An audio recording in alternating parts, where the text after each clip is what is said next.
Comme je l'ai dit, nous avons commencé à fermer des bases au nord. Nous allons donc progressivement fermer, dans un exercice qui va prendre 4 à 6 mois, les bases qui sont présentes au Mali. Pendant ce temps, nous allons déployer des forces importantes, à la fois logistiques et de sécurisation de notre retrait, de même que nous allons continuer d'assurer les missions de sécurisation de la MINUSMA. Durant les mois à venir, nous aurons aussi tout le travail d'évolution et de réflexion qui est, lui, totalement ouvert, évolution à la fois des exercices EUTM et de la MINUSMA. Et il ne s'agit pas ici de préjuger de quelque évolution que ce soit, ni de prendre quelque engagement. Dans ce contexte, nous allons faire ce travail donc de réarticulation du dispositif en bonne intelligence avec les armées maliennes que nous connaissons bien, que nous avons beaucoup formées, équipées et financées. Vous avez totalement raison de dire que dans ce contexte, il y aura moins d'opérations de lutte contre le terrorisme. De fait, compte tenu des choix de la junte malienne, il y en a moins eu dans les zones où elle est exposée, puisqu'elle a décidé de beaucoup moins travailler sur ce sujet. Et il ne nous appartient pas de qualifier la nature de sa coopération, non pas avec un autre État, et je tiens à faire ce distinguo.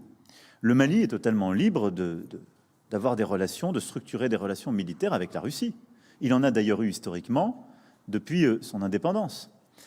Là, nous ne parlons pas, et le président Poutine, la semaine dernière, il a lui-même officiellement confirmé. Il ne s'agit pas de relations entre un État souverain avec un autre État souverain.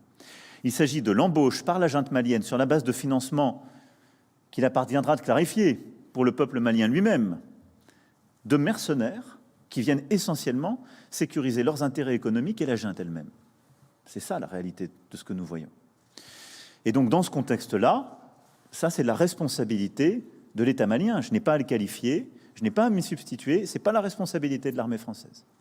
Nous allons, en lien avec les autorités nigériennes et de toute la région, d'abord organiser cette sortie du territoire malien.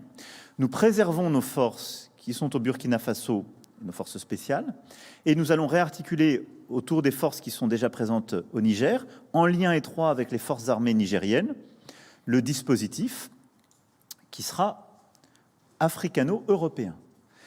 Je l'avais annoncé après Pau et N'Djamena, Barkhane avait vocation à évoluer en Takuba. C'est-à-dire que d'ores et déjà, nous étions en train, progressivement, on avait décidé de fermer les bases du Nord, et nous étions en train d'européaniser notre présence avec un dispositif qui n'était plus un dispositif de grande base fixe, mais qui allait en soutien des armées de la région et en maintenant des forces spéciales pour lutter contre les cibles, je dirais, les plus importantes du terrorisme dans la région.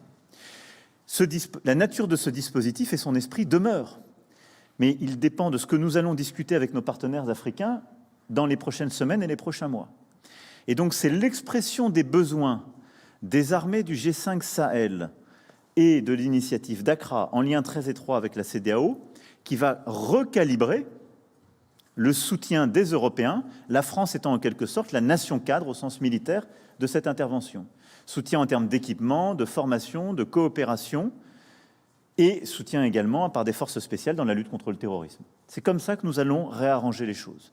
Donc il y a un esprit, il y a une continuité complète entre l'évolution de Barkhane vers Takuba. C'est exactement l'esprit de Takuba que nous gardons. Il y a un changement de logiciel que nous avons amorcé il y a à peu près 2 ans, qui est de dire on est beaucoup moins sur des bases installées, beaucoup plus en coopération étroite et en soutien des armées africaines.